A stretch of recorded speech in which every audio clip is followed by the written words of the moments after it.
Assalamualaikum warahmatullahi wabarakatuh. Okay, good day everybody.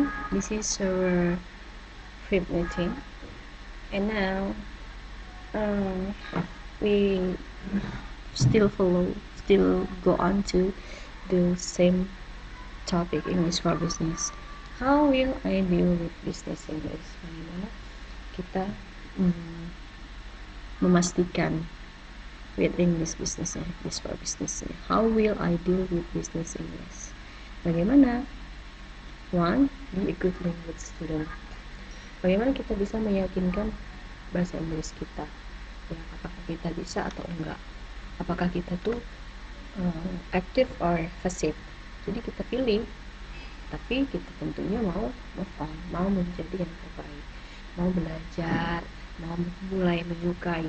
Suka nggak suka udah saya jelasin dari video pertama, kedua, dan ketiga, bahwa pada suatu saat kita bisa tidak menutup kemungkinan. Nothing is impossible when you use English for communication, especially for your boss.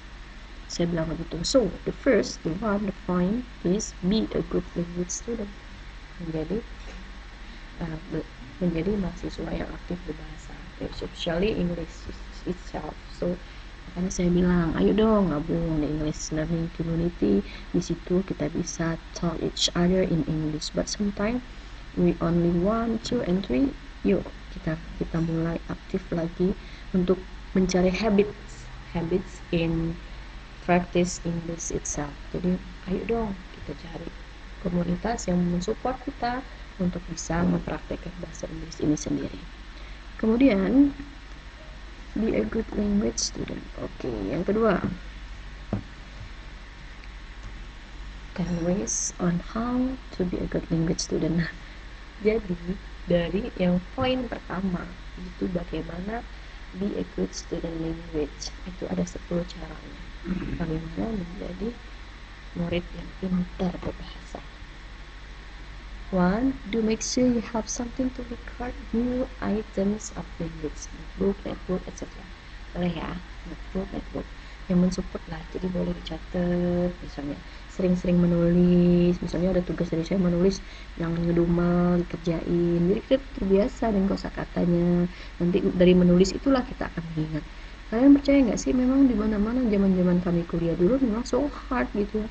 Dosen-dosennya luar biasa, dosen-dosen grandpa ya, yang memang kayak oh iya kami dulu diajarnya begini, lebih susah lagi dari kalian begini. Jadi ketika disuruh menyalin modul gitu ya, hampir segini, setebel setengah HPS lah ya. Kalau se-HPS mungkin ya nggak mungkin ya itu tebel banget, tapi kalau setengah HPS atau seperempat HPS deh, satu rim dibagi setengahnya terus dibagi seperempat, kita nulis pakai tulisan tangan, itu diulang lagi apa yang ada di modul, disuruh nulis lagi. Saya ingat itu setiap mata kuliah structure 1, 2, 3, and 4. Jadi structure itu dari semester 1, semester 2, semester 3 sampai semester 4. Apa tugas akhirnya? Cuma satu, selalu menulis ulang apa yang ada di modul setebal itu. Memang sih diringkas, tapi harus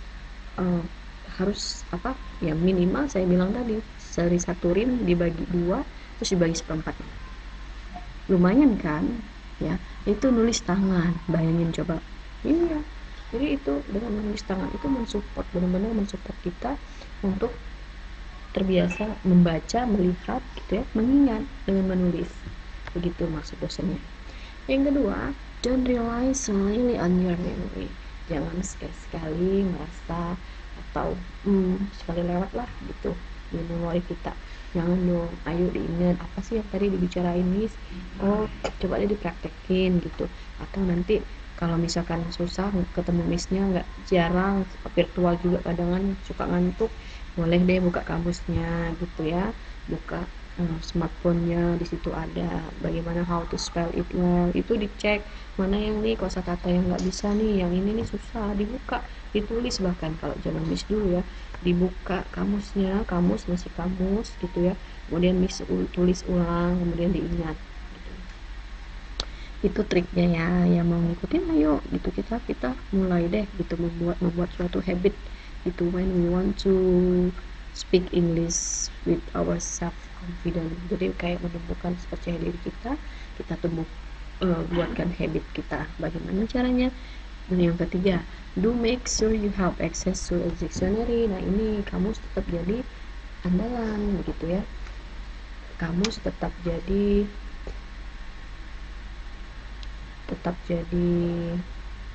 apa yang kamu tetap jadi referensi ya, jadi tetap jadi teman lah ya. Ada dulu zaman kami mahasiswa ada, tapi bukan zaman kami sih, zaman dosen kami.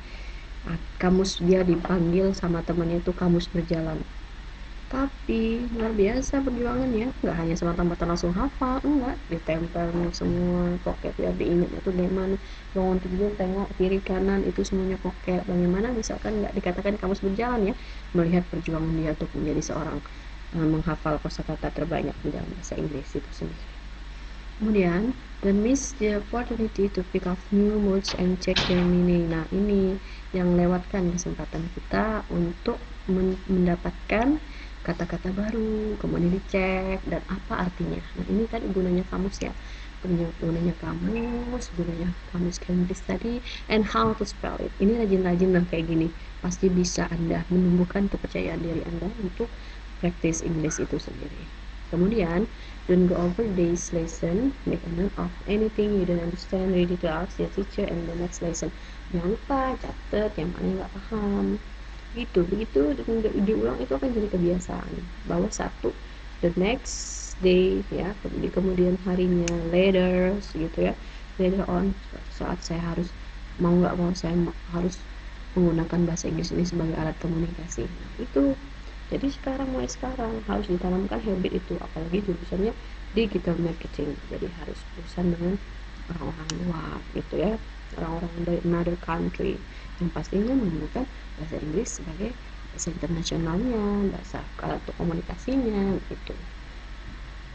Don't be afraid to ask your teacher to go over things or explain things again. It's an opportunity to make sure everything is clear before moving on. Kemudian ini jangan takut tanya-tanya, kita discuss, kan saya bilang kayak mana kita discuss gitu, do you have any question. Ini sebenarnya ketika kita mulai aktif bertanya dan kita seperti ada feedback di antara kita akan menjadi seseorang yang sangat aktif sekali dan excited untuk practice begitu ya. Kurang lebih begitu. Pasti ada kemauan untuk kita mempraktekkan bahasa Inggris itu sendiri. Kemudian 7, do watch TV in English if you have to change. Jadi kalau ada kesempatan, tontonlah TV dalam bahasa Inggris tanpa teks. Ini besar ininya, pengaruhnya ya. Pengaruh belajar otodidak itu bisa dari sini, bisa menjadi seorang yang ahli, bahkan hanya belajar dari menonton bahasa Inggris tanpa teks, menonton TV di dalam bahasa Inggris itu tanpa teks ya, nonton film kan banyak film bahasa Inggris, tonton tanpa teks, terbiasa kita. Nah, itu tadi saya bilang, tetap building the habit, membangun kebiasaan. Kemudian yang 8, don't feel that you have to understand everything. Dan merasa kamu sudah ngerti semuanya, relax and enjoy the experience. If you can get a good overview of the composition of TV program, that might be enough. Then as is number 6, as your teacher the next lesson. Ini ya, sama aja, ngerasa takut, don't feel that you have understand everything, dan ngerasa kamu tuh mengerti semua ya. Itu santai-santai aja, relax, enjoy, satu-satu, sedikit-sedikit. Minimal kita membiasakan lah ya, membiasakan sedikit-sedikit, kan lama-lama menjadi bukit gitu. Sama kayak vocabulary, sedikit-sedikit menghafal 10, nanti lama-lama banyak jadi 100 gitu. Kemudian 9, do write a learner diary of your lines after each day's experience will not only give you a lovely record of your course, but it also an interesting and personal way to make a record of your learning. This can be useful for language restyling, and sharing with teacher and our classmates. Do write learner diary, jadi kayak ada seperti menulis diary ya. Even after each day experience not give you as a lovely record of your course. Jadi itu seperti suka ngerekam gitu ya. Rekamnya tadi